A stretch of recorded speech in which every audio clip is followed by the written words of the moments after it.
Baik, bismillahirrahmanirrahim. Assalamualaikum warahmatullahi wabarakatuh. Alhamdulillah.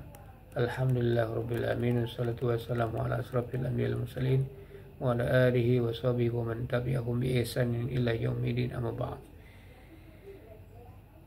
Baik, sahabat-sahabat yang dirahmati Allah Subhanahu wa taala, puji dan syukur kepada Allah Subhanahu wa taala yang hari ini Allah masih memberikan kita kesehatan iman Islam dan kesehatan walafiat. Mudah-mudahan Allah memberikan kita selalu istiqomah dalam iman Islam ini, dan bersalawat kepada Nabi Muhammad SAW beserta keluarga dan para sahabat, dan mudah-mudahan kita sebagai umatnya di akhir zaman mendapatkan syafaatnya di yaumil akhir nanti.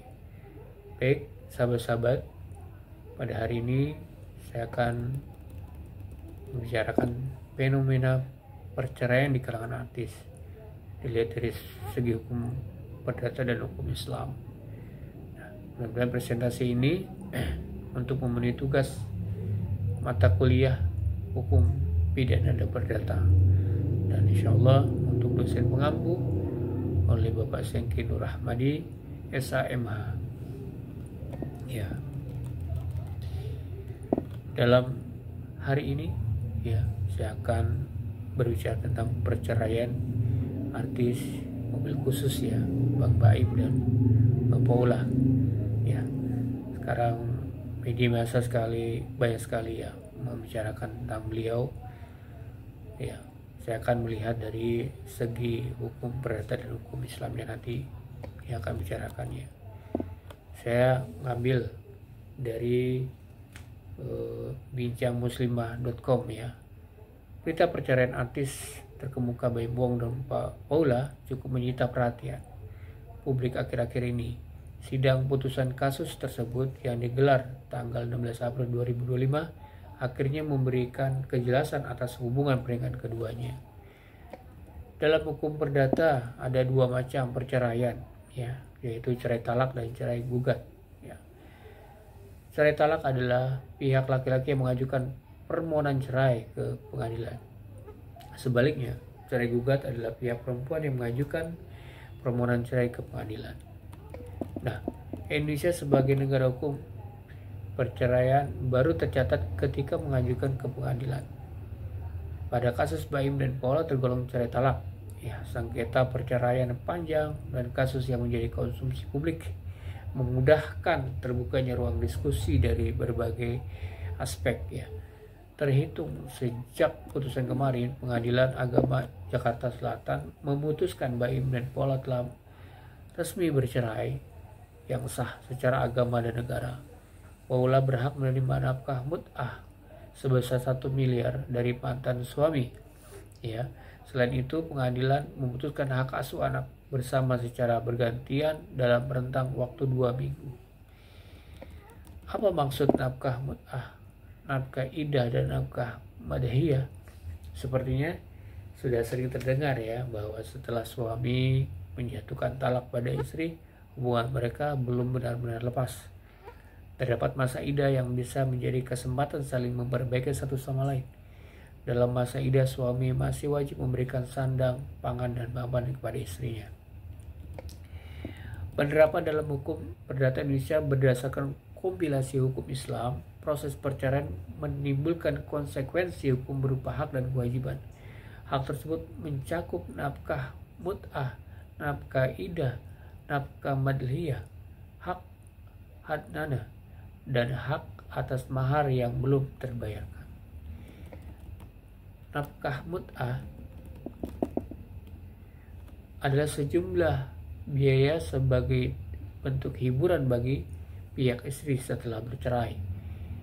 Sedangkan nafkah idah adalah pemenuhan kebutuhan sandang, pangan, dan rumah kepada istri selama rentang waktu masa idah. Nafkah madliyah adalah nafkah istri atau anak yang terlewatkan atau belum diberikan selama belum bercerai. Hadnah adalah kewajiban memberi nafkah untuk mencukupi kehidupan anak sebagaimana orang tua pada mestinya. Meskipun telah bercerai, kehidupan anak masih menjadi tanggung jawab kedua orang tuanya.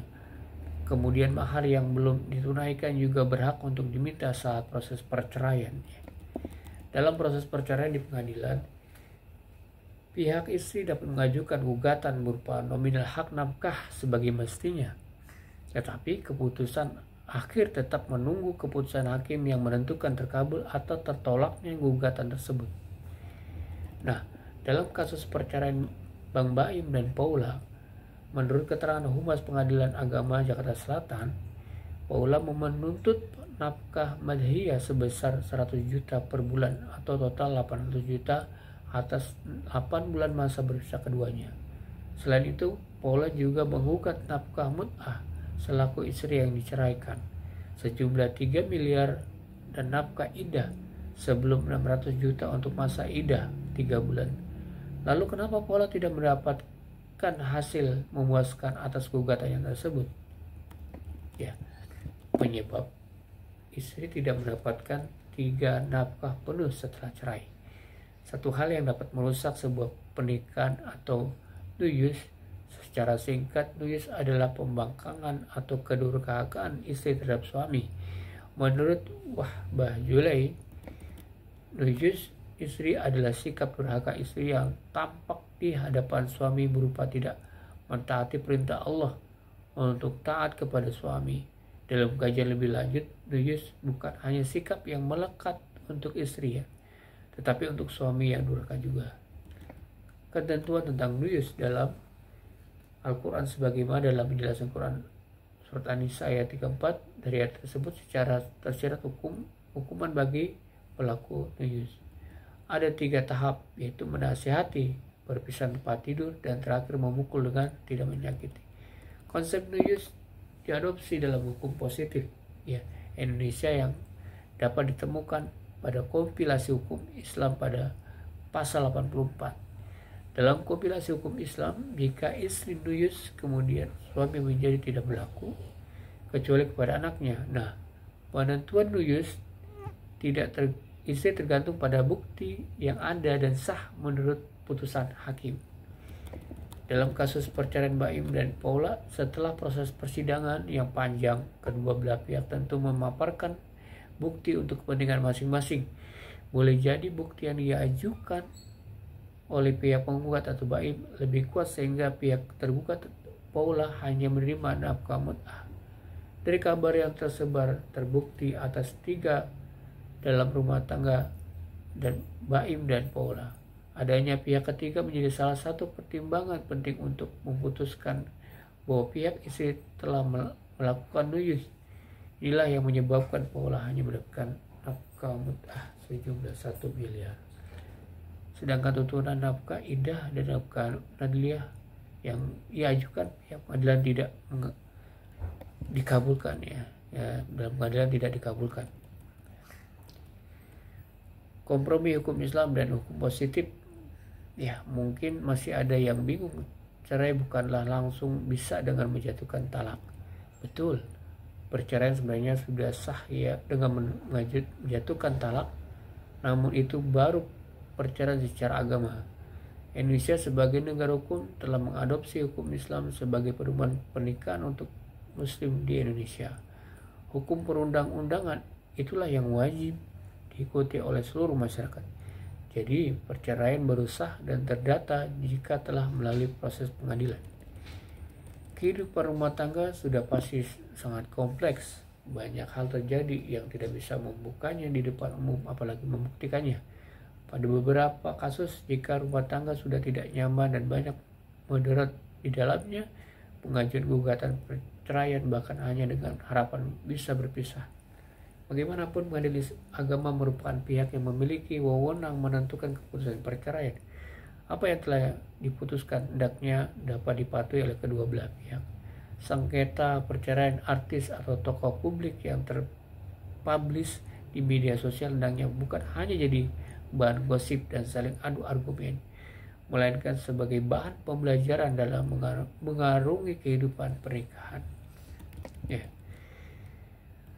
Humas Pengadilan Agama Jakarta Suryana mengungkapkan bahwa pemeriksaan di lokasi baik di rumah maupun kantor Baim serta kediaman Paula yang dilakukan minggu lalu menandai akhir dari proses pembuktian dalam sidang perceraian. Selanjutnya, kasus perceraian kedua selebritis ini akan memasuki tahap kesimpulan yang akan diputuskan oleh Majelis Hakim Pengadilan Agama Islam Jakarta Selatan. Ini menunjukkan bahwa proses masih berlangsung dan belum ada informasi lebih lanjut mengenai hasil dari sidang cerai Baim Wong dan Mbak Paula, termasuk mengenai siapa yang akan mendapatkan hak asuh anak.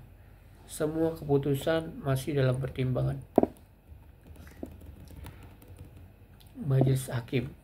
Dalam proses ini terdapat berbagai pertimbangan normatif yang harus diambil sebelum mencapai keputusan akhir. Dengan demikian, semua pihak diharapkan bersabar menunggu hasil akhir dari proses hukum. Seringkali norma yang tidak ada harus diterapkan secara terus-menerus. Kita juga perlu mempertimbangkan aspek sosialis yang ada. Yang terpenting adalah the best of interest of child. Ini menunjukkan bahwa kita harus memilih apa yang paling baik untuk anak saat ini. Ungkapan Suryana. Seperti yang telah diketahui, Baim Wong mengajukan permohonan cerai talak kepada Paula di Pengadilan Agama Jakarta Selatan pada tanggal 8 Oktober 2004 dengan nomor perkara 3477-PDT-G/2024/PA.JS. Ya. Mungkin ini ya berkaitan dengan fenomena perceraian Bang Baim dengan Paula. Mudah-mudahan ini pelajaran buat kita ya, khususnya kita yang sudah lama menikah. Mudah-mudahan ini sebagai acuan buat kita bahwa tidak mudah ketika kita mengatakan cerai atau talak, tidak semudah itu. Mudah-mudahan ini buat pelajaran buat kita semua. Ini saja yang bisa saya sampaikan. Mohon maaf apabila ada kekurangan. Kemudahan dari Allah Subhanahu wa taala dan kemudahan dari saya secara pribadi. Arif Rahman, mohon maaf. Assalamualaikum warahmatullahi wabarakatuh.